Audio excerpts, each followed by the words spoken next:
me turn that down. Yeah, so that's the video that I recently did. This happened this week. It was a demonstration for the adjunct faculty to receive pay, more pay, and for service workers, fast food workers, etc., to receive a living wage. They want $15 an hour. And faculty, this adjunct faculty is a big problem. They just exploit these people who have advanced degrees to teach at universities for low wages. It's very difficult to be an adjunct, and certainly to support yourself or your family is very difficult. The universities have become corporate. I witnessed that almost 20 years ago when the university was taken over by this neoliberal philosophy of privatization and deregulation, and where this conservative trend of physical responsibility, what they call that, because of that, they destroyed the program I was in, Future Studies, and I have not been able to be a professor at a university. That's what I'd really like to be. So my dream certainly cannot come true unless we have a revolution on campus and we stop this neoliberal philosophy that runs the administration, that runs the state of Arizona,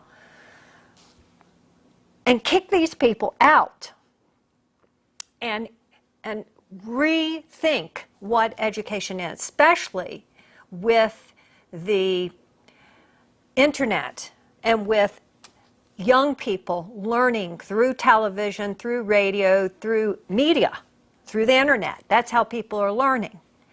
You don't need to even go to school anymore. You can learn all of this stuff on the internet. What the schools do is they give you accreditation, or they give you a degree, so then perhaps you can get a job. That's not necessarily true these days. You can have an advanced degree and no job. And this is happening more and more because of this technological unemployment that is eliminating many jobs. Because we're in an oppressive social order, there are people that come out, idealistic people out of these universities with degrees in anthropology or sociology, and they want to change society, but they can't even get on campus because they don't fit into the program of corporate education. They have a different idea of what education is. I certainly did. I saw that the university needed to have a place for wisdom. And wisdom is different than knowledge.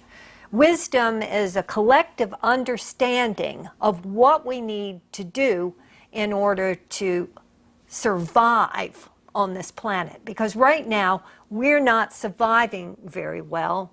All these species are going extinct. Our knowledge is so chaotic at this point. If you go to campus, you'll feel this sense of chaos. There's not an organization that makes sense. The lawns are still green and they're still watering them, and they probably put pesticides on them as well. Now, instead, we should be growing food and using solar energy and having a plan of conversion at the universities.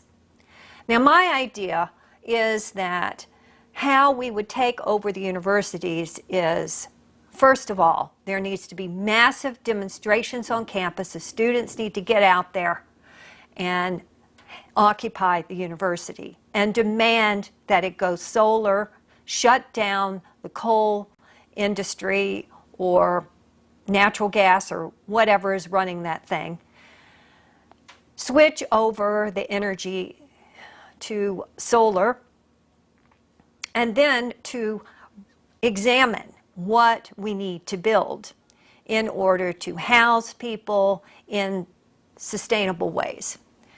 Now, my idea is that we need to have a major change in housing to go into these ecological city designs.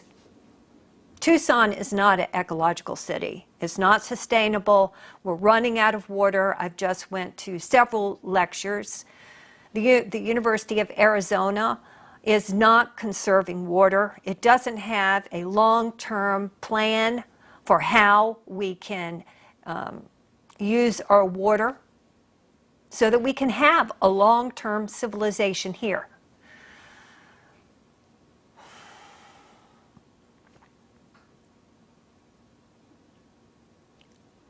So my idea is that each university needs to become the center of this Lovolution, a nonviolent worldwide transformation to use our knowledge in a way that builds our ecologies.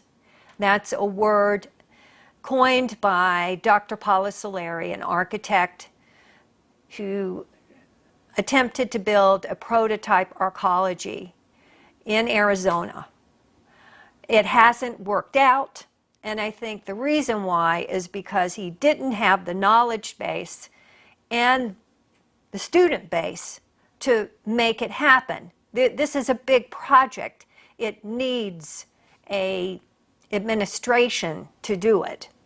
It needs a government that really is idealistic, that's imaginative, that if we want to change the world, we have to use our imagination, get out of these boxes that we live, and change the value system of why people even go to a university. There have been scholars who have written about the hidden agenda of education. And one of those speakers that you just heard was talking about that education is a pathway to getting out of poverty. And then once you get out of poverty, you can buy the car, you can buy the house, you can have the family, then you get the American dream. That's the hidden agenda behind the educational system, is to make money. You can get a job. You can get a job that's not at McDonald's or some other place that just sucks the living life out of you, gives you this lifestyle that is unhealthy, that makes one fat, that does not allow one to be oneself.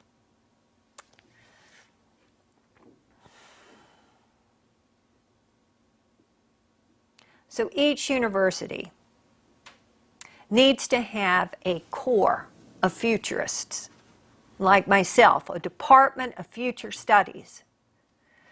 And we would be the synthesis of all the knowledge that is coming in from the various departments. So we're the synthesizer of the information. And the information that we need is how to build ecologies. An ecology for 1 million people, let's say on Arizona State Trust land. This would be a worldwide project to see if we can do it. And this project is necessary. If we ever want to explore outer space, then we need to build an ecology, an open ecosystem. It's using the Earth's atmosphere in order to have the natural resources flowing. Now, the University of Arizona attempted to create a closed biosphere. That was the Biosphere 2 project. And I think we need to put more effort into that as well. Let's build another prototype better than Biosphere 2 to experiment with a closed ecosystem. Now, why do we need to do this? Well, our present civilization, the industrial fossil fuel civilization, is killing the atmosphere. It's changing the climate. So this project is absolutely necessary. So all of our knowledge, all the scholars in the world need to get behind this project in order to save the human race, to liberate our imagination, and to bring us into the next level of civilization, a type 1 civilization, one that is united as a global culture. Everything is working in that direction as far as that video that I just showed. On the other side of the mall from the protest, there was a multicultural dance. I think those were people from Saudi Arabia. And I put that in because here's the oil-rich countries dancing at the University of Arizona. You know, this is really a global transformation. And here in the United States, that McDonald's worker was obviously part of the third world. So even in the United States, we have the first world and the third world. And that's how it is most places I've ever traveled, is that the class system is wherever you are.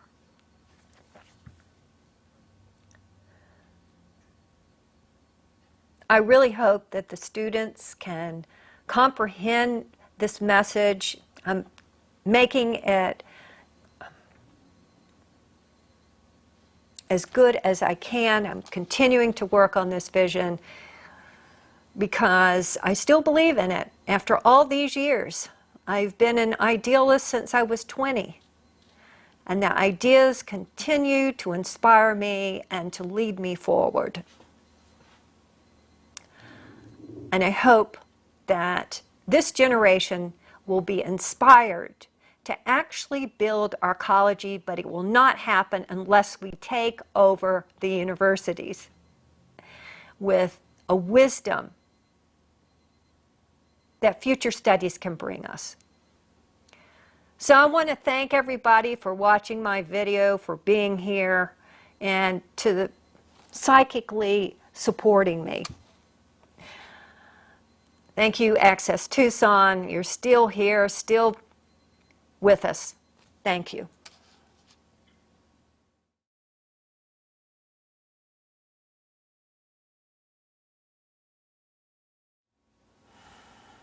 So now I'm doing the 3-part yogi breath.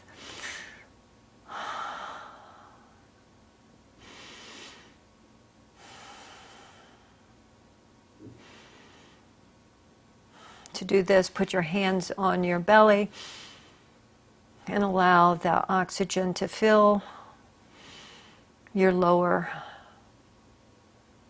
diaphragm. And then move your hands to the sides of your ribs and feel the air moving them away from your body. And finally, put your hands on your clavicle.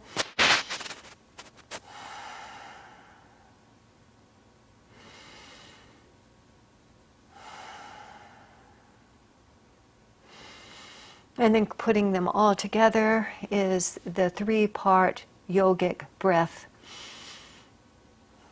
Deep breathing.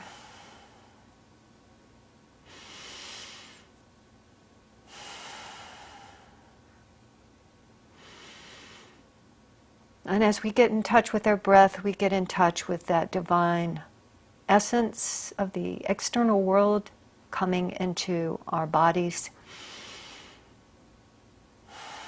So it's the touch of the external and the internal world. This divine movement that happens at birth and stops at death.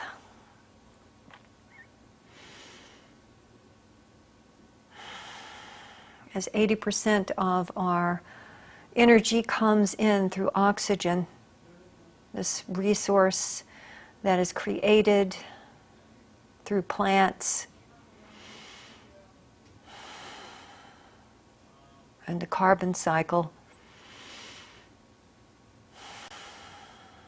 And we're giving off the carbon dioxide, which then the plants can use. And we're light workers because we are light. Using the light from the plants. And then we're also cosmic because the sun is a cosmic sphere of hydrogen, giving off the radiation needed for us to exist. So I don't know where she is.